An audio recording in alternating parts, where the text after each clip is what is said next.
अस्सलामु अलैकुम वरहमतुल्लाहि वबरकातुहू। हदीस मुबारक है, नबी करीम सल्लल्लाहु अलैहि वसल्लम ने फरमाया, जमात के साथ नमाज पढ़ना अकेली नमाज पढ़ने से 27 गुना ज्यादा अफजल है।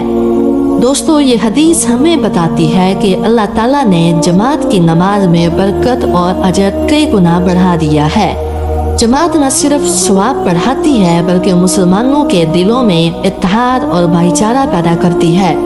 मिसाल के तौर पर दफ्तर के दौरान मस्जिद जाकर जमात में शामिल होना, इसी तरह महल्ले की मस्जिद में बच्चों के साथ नमाज पढ़ना ताकि इन्हें भी जमात की आदत पड़े।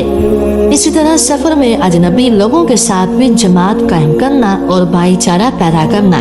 याद रखिए, हम एक नमाज से 27 नमाजों का अजर पा सकते हैं। ये अल्लाह का कितना बड़ा इनाम है।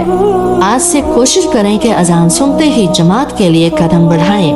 दोस्तों, इस हदीस को दूसरों तक पहुंचाएं और जमात की आदत डालें, क्योंकि ये सिर्फ सवाब नहीं बल्कि हमारी उम्मत की ताकत भी है। वीडियो पसंद आए तो लाइक, सब्सक्राइब और शेयर जरूर करें ताकि नेकी फैलती रहे।